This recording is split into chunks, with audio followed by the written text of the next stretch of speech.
صلو علی الحبیب صلی اللہ تعالی علی محمد۔ یاد رہے مدنی چینل پر ٹیلی کاسٹ کیے جانے والے سلسلے مختلف مواقع کے مناظر اور آواز کی مکسنگ کے ساتھ پیش کیے جاتے ہیں۔ صلو علی الحبیب صلی اللہ تعالی علی محمد۔ نیت المؤمن خیر من عملہ، مسلمان کی نیت اس کے عمل سے بہتر ہے۔ اللہ عز و جل کی رضا پانے اور ثواب کمانے کی غرض سے سلسلہ دیکھنے سے پہلے اچھی اچھی نیتیں فرما لیجئے۔ اللہ کی رضا کی خاطر علم دین حاصل کروں گا، سیکھ کر دوسروں تک نیکی کی دعوت پہنچاؤں گا، خاص خاص باتیں لکھوں گا، اول تا آخر دیکھوں گا۔ صلو علی الحبیب صلی اللہ تعالی علی محمد۔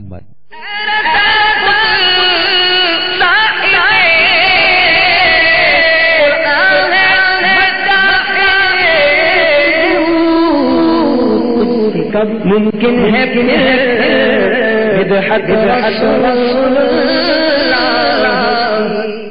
الحمد للہ رب العالمین والصلاة والسلام على سید المرسلین اما بعد فاعوذ باللہ من الشیطان الرجیم بسم اللہ الرحمن الرحیم الصلاة والسلام علیک یا رسول اللہ وعلى آلك وأصحابك يا حبيب الله الصلاة والسلام عليك يا نبي الله وعلى آلك وأصحابك يا نور الله۔ تذکرہ امیر اہل سنت کی تیسری قسط ہے سنت نکاح۔ نکاح کرنا سنت بھی ہے، واجب بھی ہے، حرام بھی ہے، اس کے بارے میں لکھا ہوا ہے اس میں۔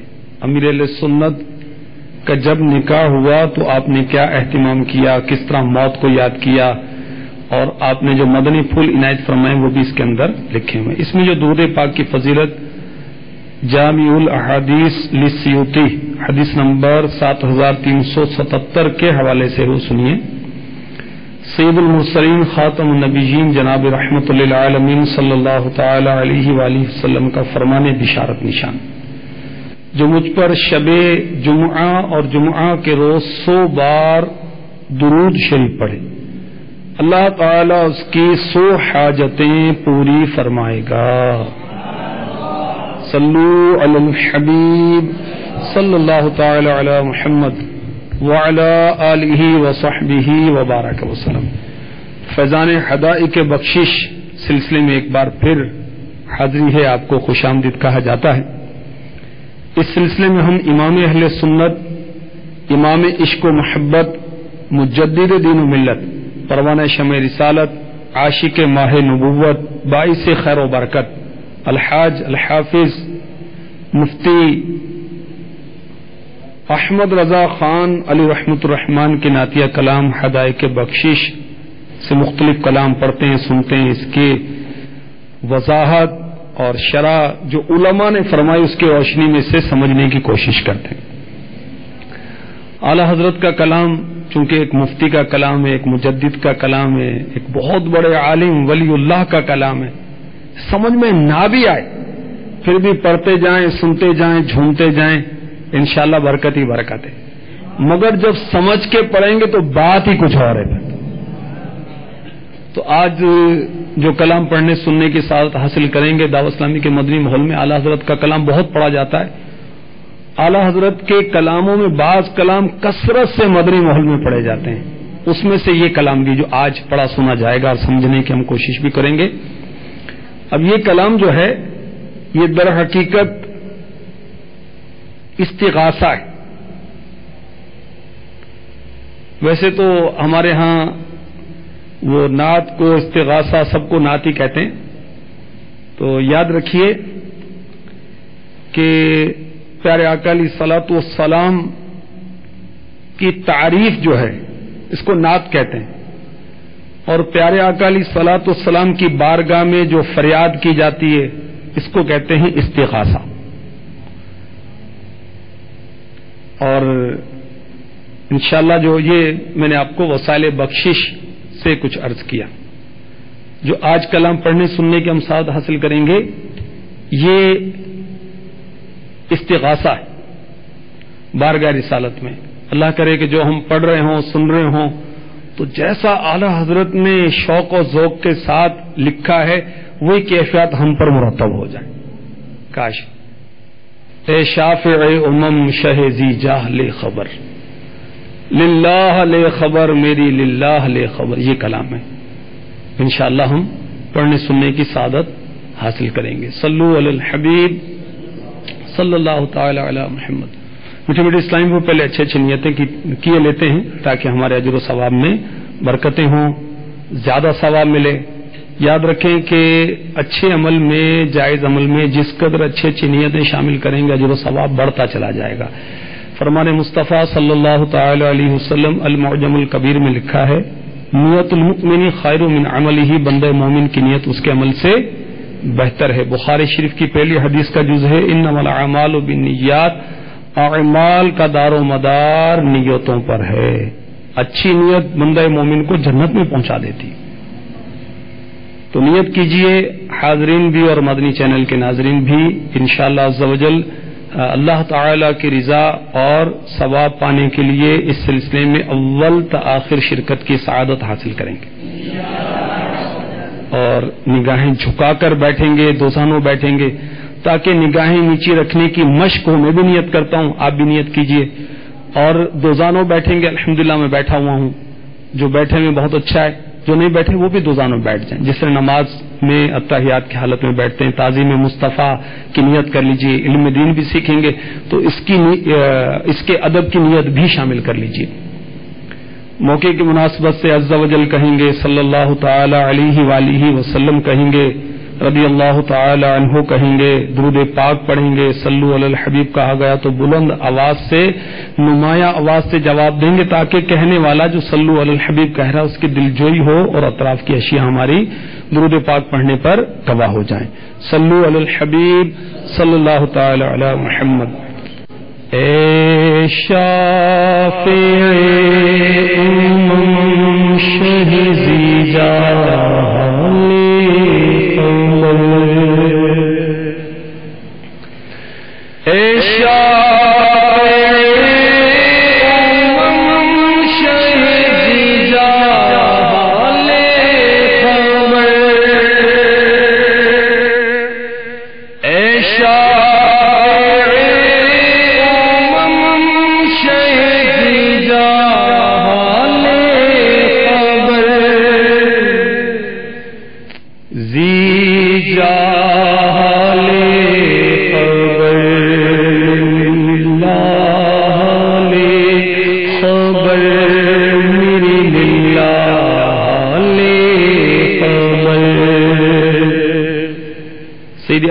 بارگاہ رسالت میں استغاثہ کر رہے ہیں.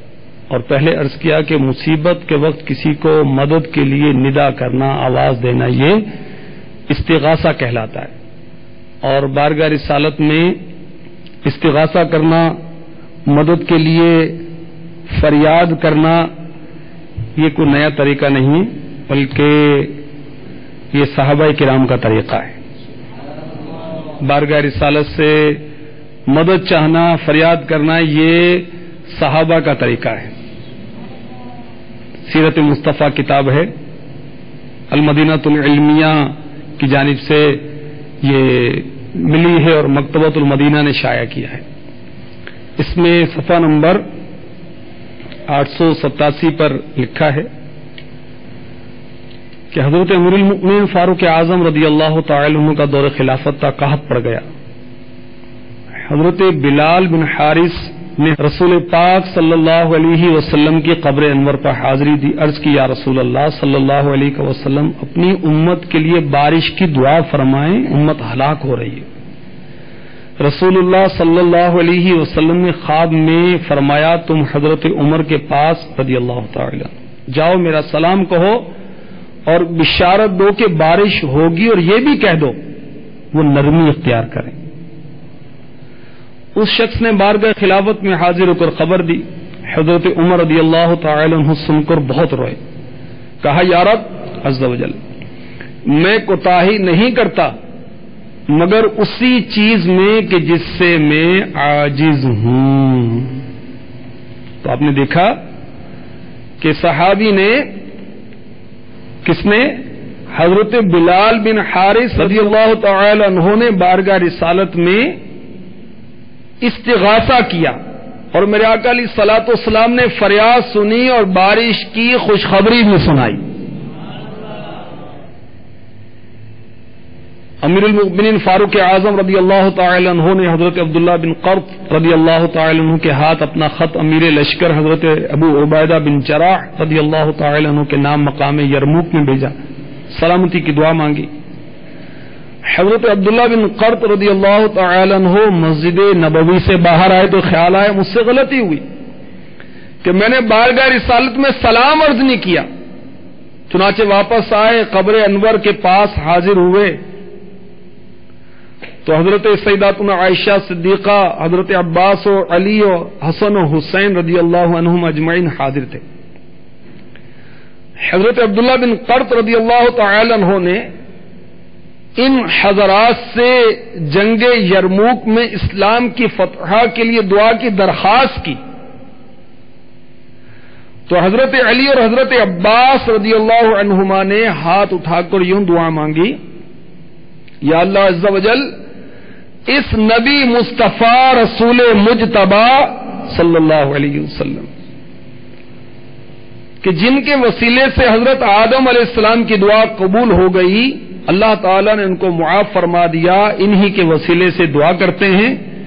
تو حضرت عبداللہ بن قرط رضی اللہ تعالی عنہ پر اس کا راستہ آسان کر دے اور دور کو نزدیک کر دے اور اپنے نبی کے صحاب کی مدد فرما کر ان کو فتح عطا فرما دے.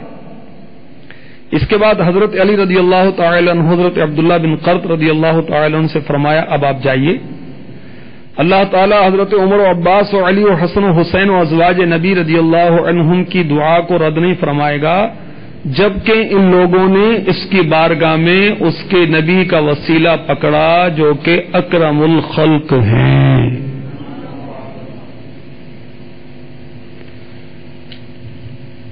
اس سیرت مصطفیٰ میں اور بہت سی روایتیں کہ پیارے آقا علیہ الصلوۃ والسلام نے 80 دینار عطا فرمائے، قبر انور سے روٹی عطا فرمائی، امام طبرانی کو کھانا عطا فرمایا.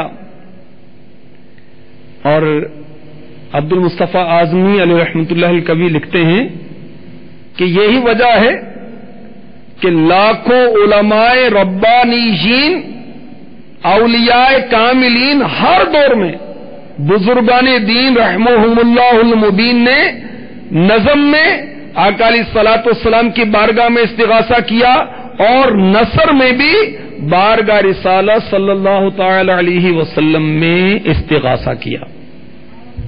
امام اعظم کا استغاثہ جو ہے آپ کی فریاد بارگاہ رسالت میں اس کے اشعار بھی اس میں لکھے ہوئے ہیں.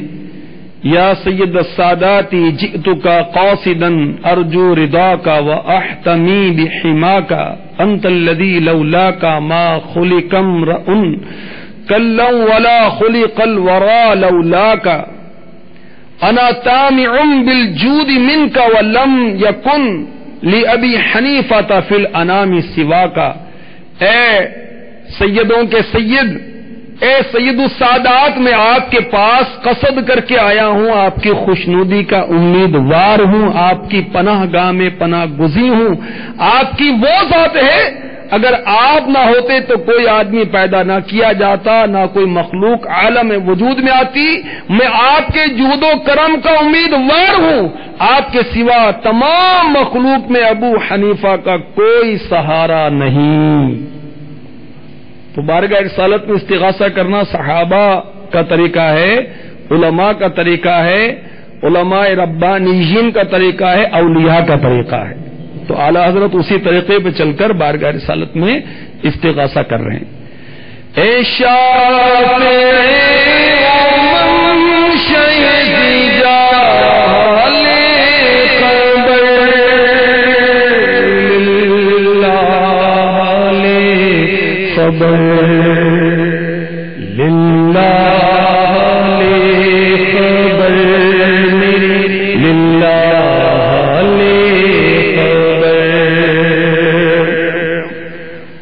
دریا کا جوش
بارگاہ رسالت میں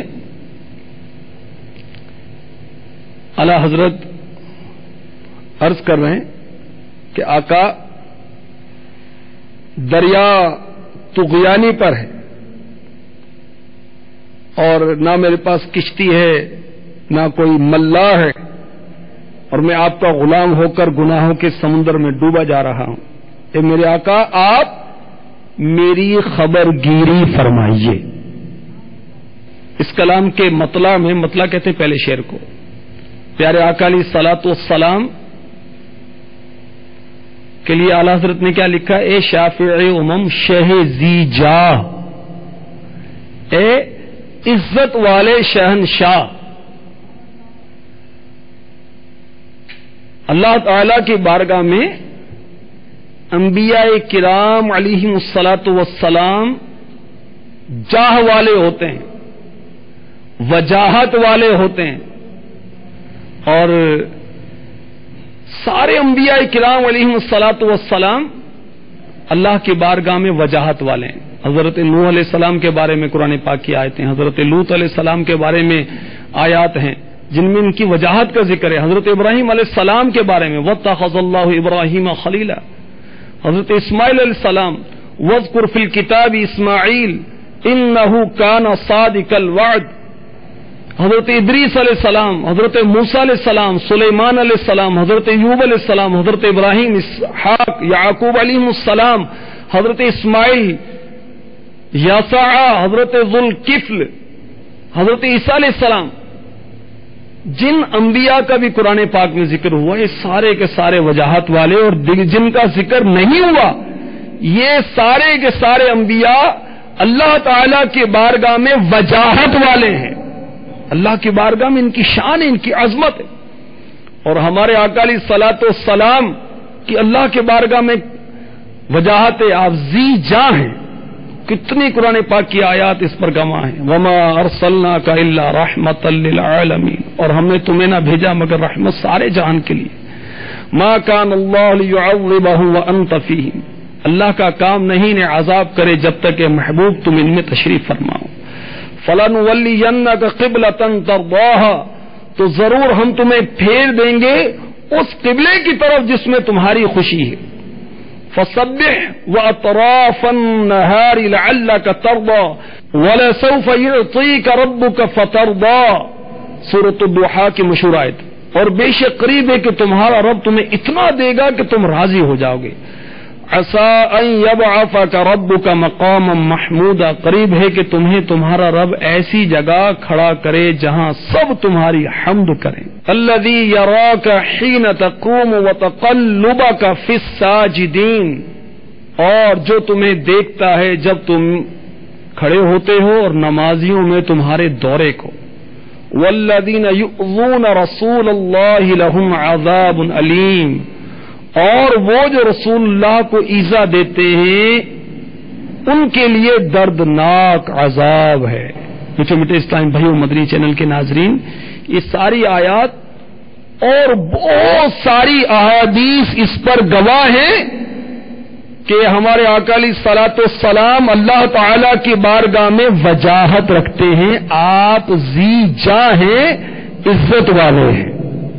تو بارگاہ رسالت میں اعلی حضرت استغاثہ کر رہے ہیں. منزل کری ہے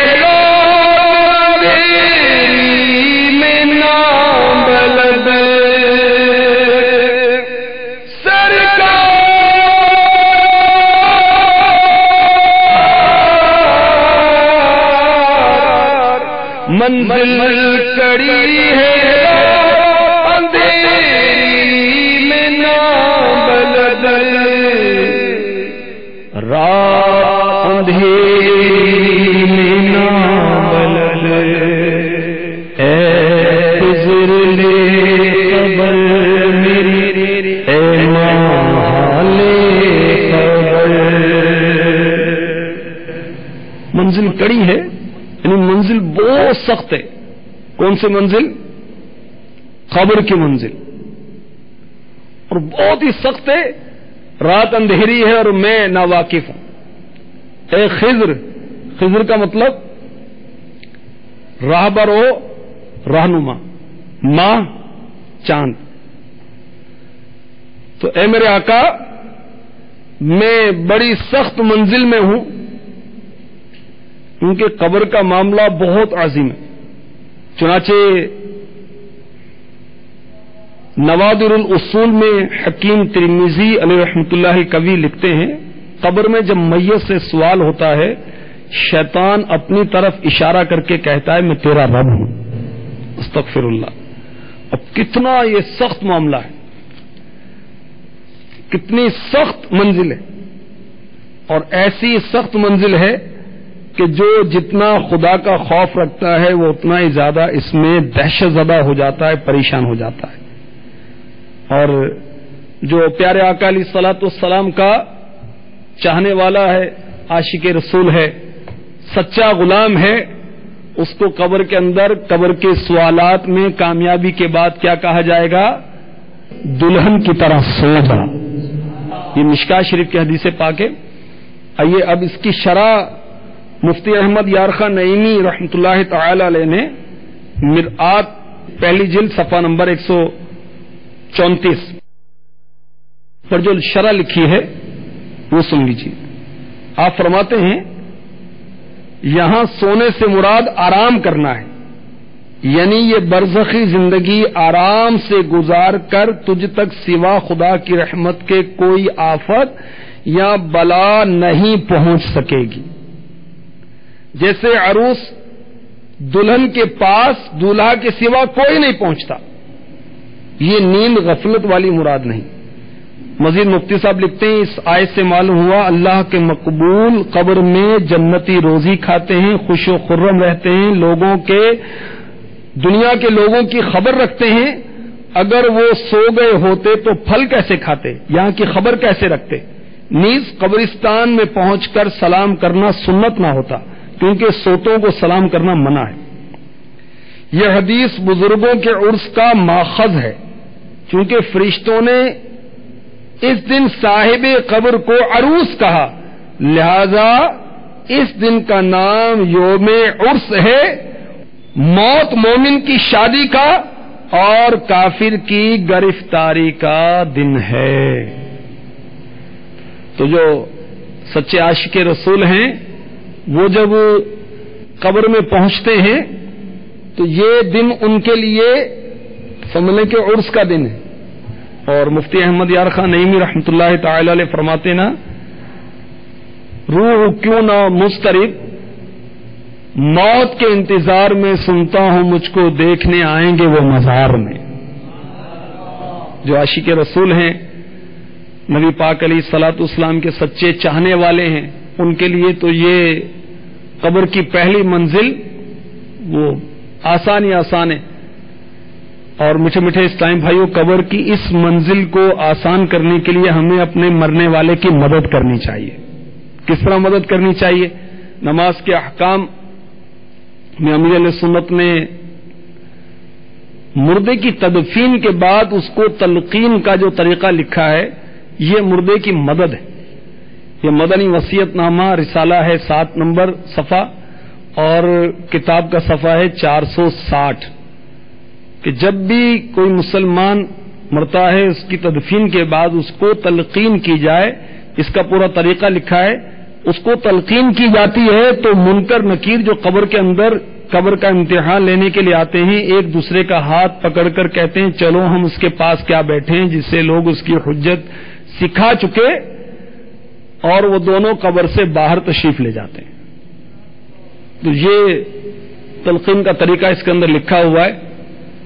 اللہ نصیب فرمائے کہ ہم مرنے والوں کو اس کے مطابق ترکیب کریں. مدنی ماحول جو اپنانے والے ہیں الحمدللہ دعوت اسلامی والے اپنے مرنے والوں پر یہ تراکیب کرتے ہیں الحمدللہ. اعلی حضرت مزید اگلے شعر میں بارگاہ رسالت میں استغاثہ کرتے ہیں. پہنچے پہنچنے والے منزل مگر شاہ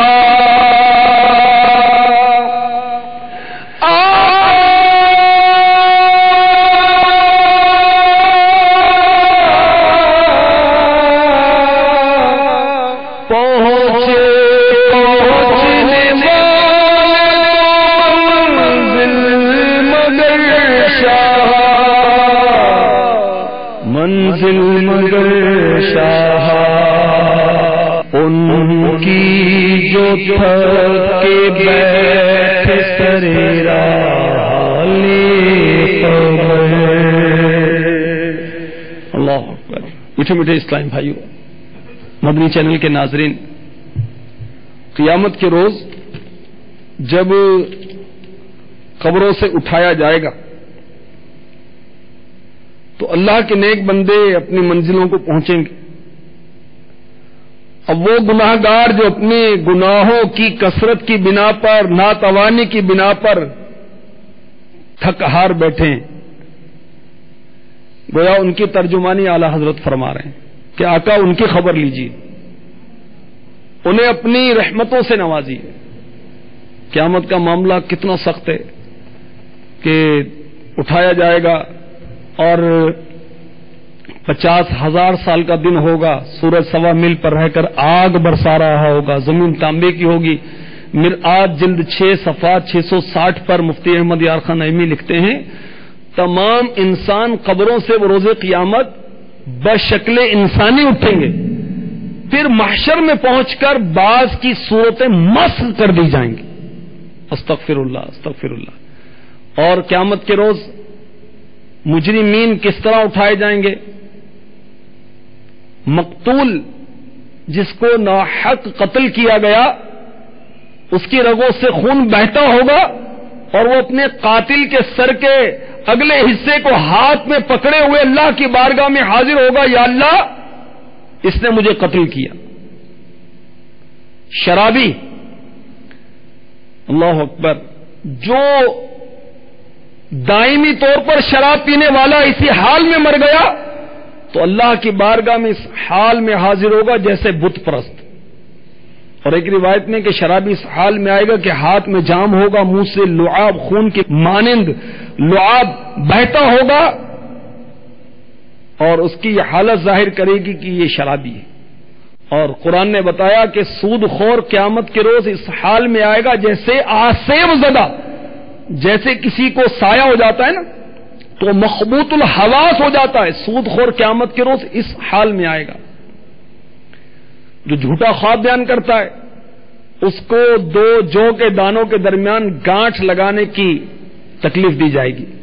بے نمازی قیامت کے روز اس حال میں آئے گا کہ آگ کا بادل اس کے چہرے کے سامنے مسلط ہوگا جو اسے جہنم کی طرف ہانک کر لے جائے گا.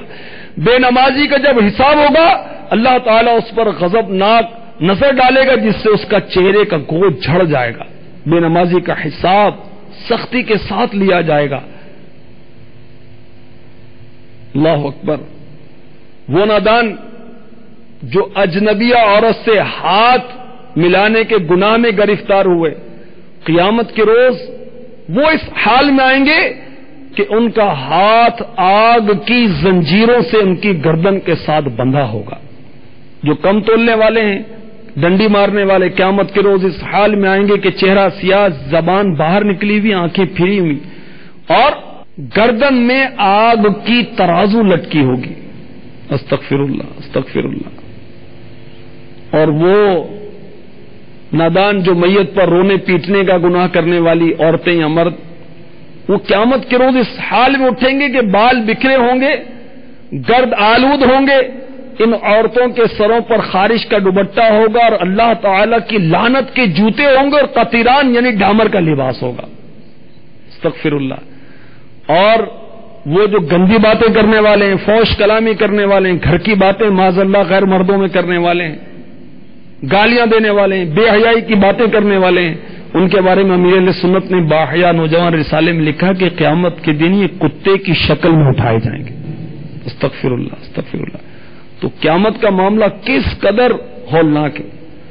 تو اعلی حضرت اس موقع پر بارگاہ رسالت میں استغاثہ کر رہے ہیں. جنگل درندوں کا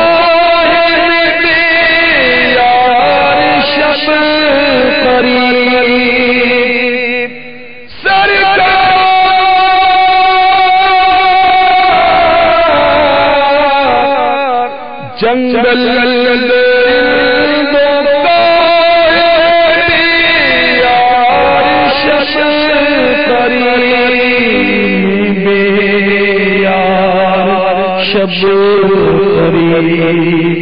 گھیرے چار سم سے بدخالے منزل نہیں عزیز جدا لوگ ناشناس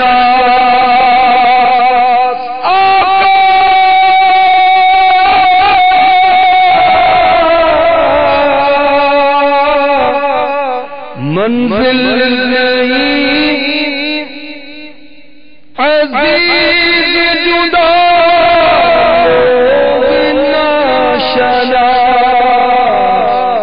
لوگ ناشنا ٹوٹا ہے پر کالے خبر وہ سختیاں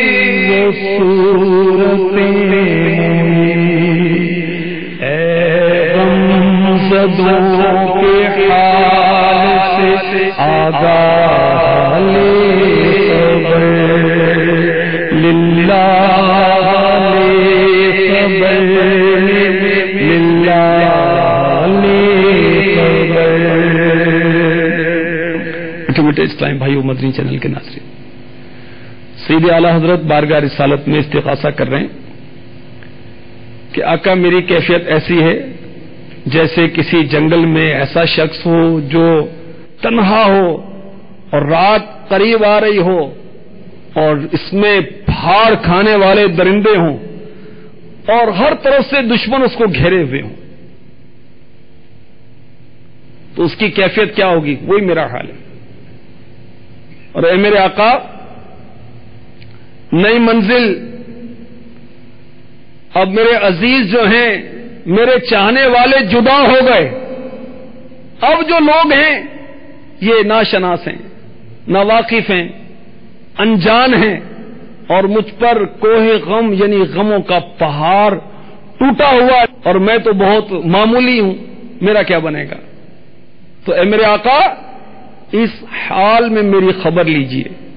اور اگلے شعر میں بارگاہ رسالت میں فریاد کر رہے ہیں کہ اے میرے آقا، قبر کی سوال کی سختیاں، نکیرین کا قبر میں آنا اور ان کی خوفناک ڈراؤنی صورتیں، میرا کیا بنے گا؟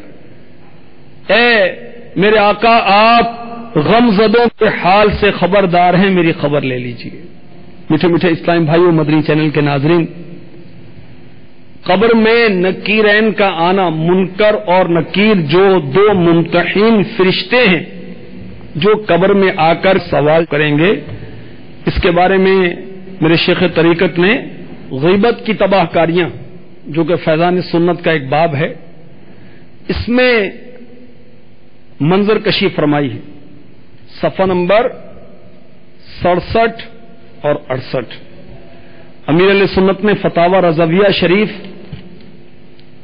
جلد 9 صفحہ 934 تا 937 کے حوالے سے نقل کیا کہ میرے اعلی حضرت فرماتے ہیں وہ موت کا تازہ صدمہ اٹھائے ہوئے روح کے نکلتے وقت جس کا ادنا جھٹکا 100 ضرب شمشیر تلوار کے 100 وار کے برابر، جس کا صدمہ 1000 ضرب تیغ یعنی تلوار کے 1000 وار سے سخت تر، بلکہ ملک الموت علیہ السلام کا دیکھنا ہی 1000 تلوار کے صدمے سے بڑھ کر، وہ نئی جگہ، وہ نری تنہائی، وہ ہر طرف بھیانک بے کسی چھائی، اس پر وہ نکیرین یعنی منکر نکیر کا اچانک آنا، وہ سخت ہیبت ناک صورتیں دکھانا کہ آدمی دن کو ہزاروں کے مجمع میں دیکھے تو حواس بجا نہ رہیں، کالا رنگ، نیلی آنکھیں، دیگوں کے برابر بڑی، ابرق یعنی چمکیلی دھات کی طرح شعلہ زن،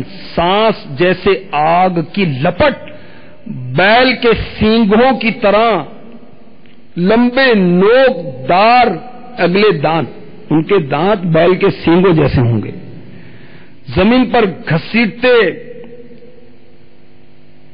سر کے پیچیدہ بال، قد و قامت، جسموں جسامت، بلا و قیامت کے ایک شانے یعنی ایک کندھے سے دوسرے کندھوں تک منزلوں یعنی بے شمار کلومیٹرز کا فاصلہ، ہاتھوں میں لوہے کا وہ گرز، وہ ہتھوڑا کہ اگر ایک بستی کے لوگ بلکہ جنوں انس مل کر تمام انسان اور جنات جمع ہو کر اٹھانا چاہیں نہ اٹھا سکیں، وہ گرج کڑک کی ہولناک آوازیں، وہ دانتوں سے زمین چیرتے ظاہر ہونا، پھر ان آفات پر آفت یہ کہ سیدھی طرح بات نہ کرنا، آتے ہی جھنجھوڑ ڈالنا، مہلت نہ دینا، کڑکتی جھڑکتی آوازوں میں امتحان لینا۔ میٹھے میٹھے اسلام بھائیو، مدنی چینل کے ناظرین، اندازہ لگائیے اس حال میں اگر محبوب رب ذوالجلال کرم نہ فرمائیں، قبر کے امتحان میں ہمیں کامیاب نہ کریں تو ہمارا کیا بنے گا؟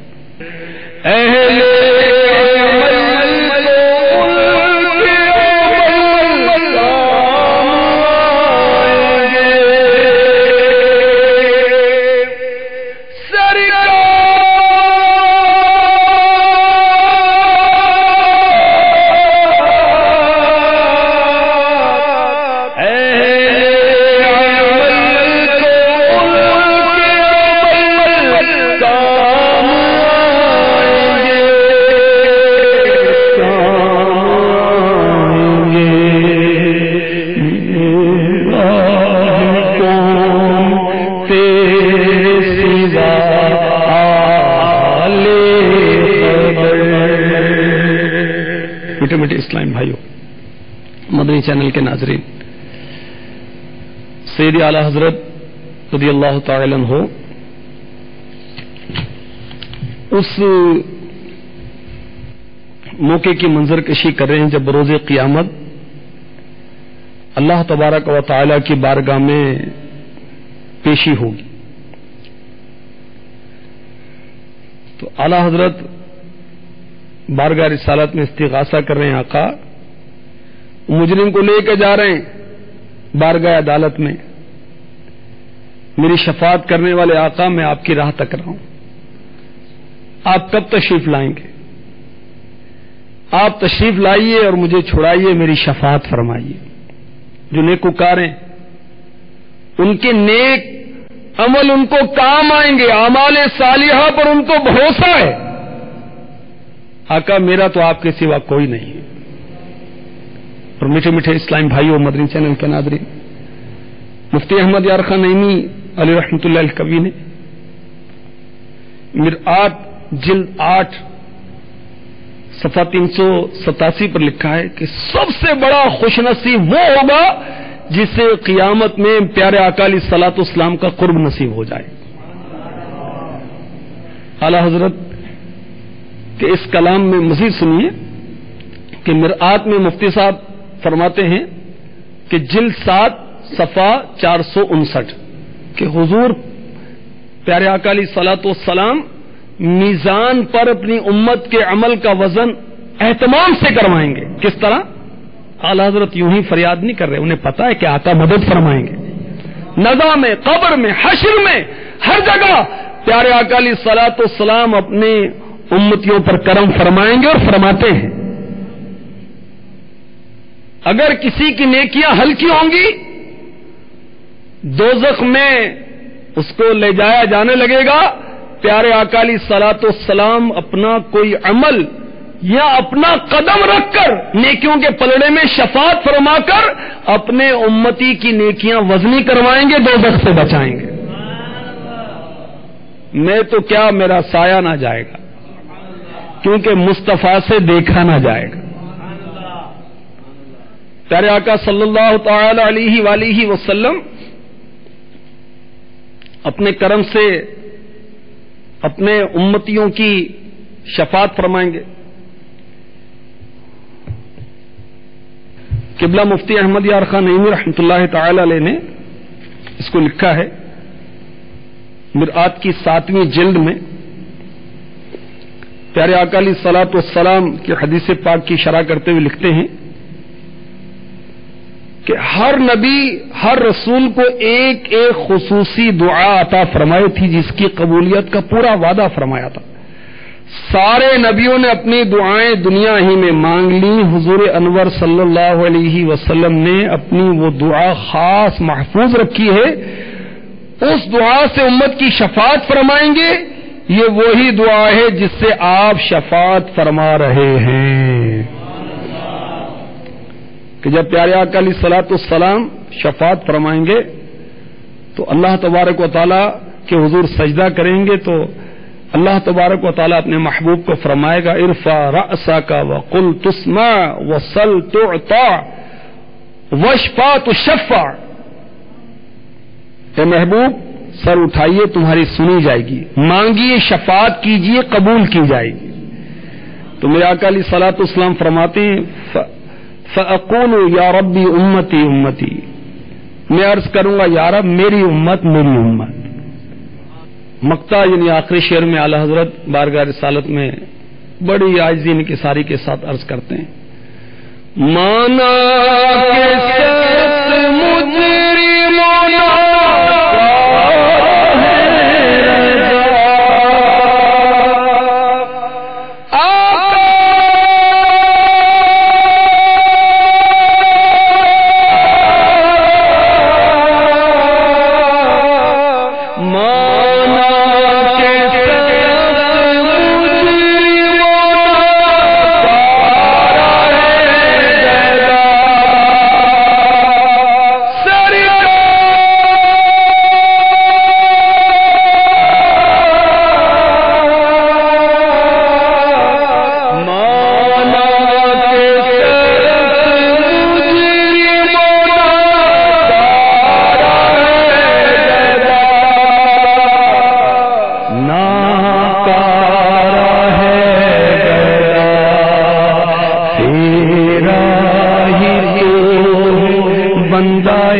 تیرا ہی تو ہے بندہ درگاہ لے.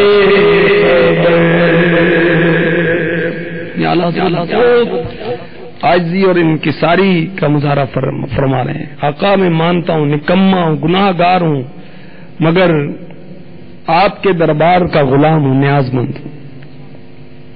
اللہ تبارک و تعالی مجھے محبوب علیہ الصلوۃ والسلام کی شفاعت سے ہمیں مالا مال فرمائے.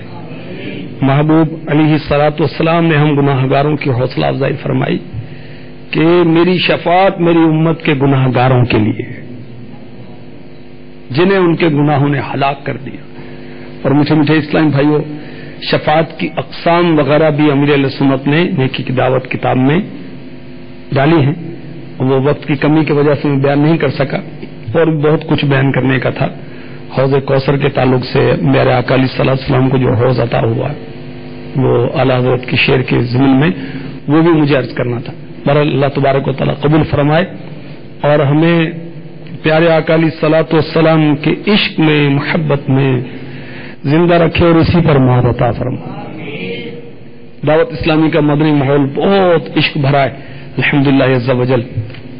اس مدنی ماحول سے صحیح معنوں میں وابستہ ہو جائیں، ظاہری طور پر، باطنی طور پر، اور پھر دیکھیں اس کی بہاریں.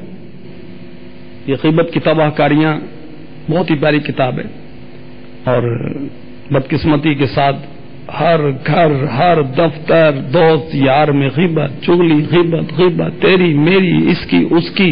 عورتوں میں مرض بہت زیادہ ہے، مرد بھی پیچھے نہیں. تو اس کتاب کا مطالعہ ہر ایک کے لیے مفید ہے، ضرور کرنا چاہیے. اس میں امیر اہل سنت نے صفحہ نمبر 42 پر ایک مدنی بہار لکھی ہے.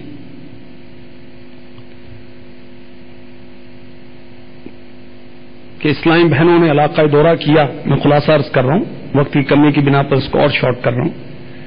اور جب صلاۃ والسلام کے وقت یہ اشعار پڑھے گئے، اے شہنشاہ مدینہ الصلاۃ والسلام، اے شہنشاہ مدینہ الصلاۃ والسلام.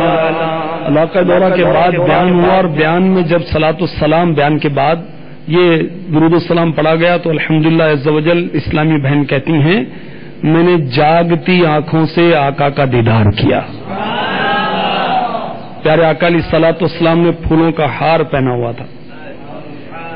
یہ کہتی ہیں کہ میں قابو نہ رکھ سکی، میری آنکھوں سے آنسوں کی جھڑی لگ گئی، اور پھر وہ ایمان افروز منظر میری نگاہوں سے اوجھل ہو گیا، یہاں تک کہ اجتماع اختتام کو پہنچا.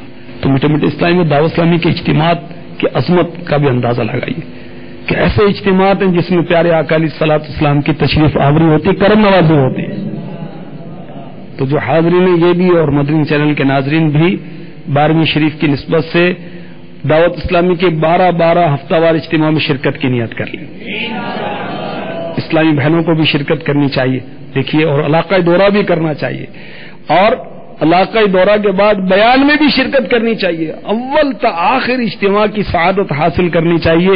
نہ جانے کس ساعت ان کا کرم ہو جائے، خاص کرم ہو جائے. ویسے تو ہر حال میں ان کا کرم ہی کرم. اللہ تبارک و تعالی ہمیں اخلاص کے ساتھ مدنی ماحول کو اپنانے کی توفیق عطا فرما دے. آمین آمین آمین بجاہ النبی الامین صلی اللہ تعالی علیہ وسلم.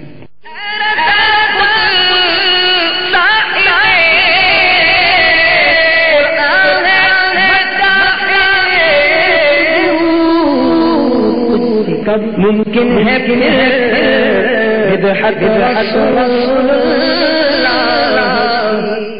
صلو علی الحبیب صلی اللہ تعالی علی محمد. ابھی جو سلسلہ آپ نے ملاحظہ فرمایا اس کے بارے میں اپنے تاثرات اور مدنی مشورے 03012612 پر SMS یا feedback@madanichannel.tv پر میل کر سکتے ہیں.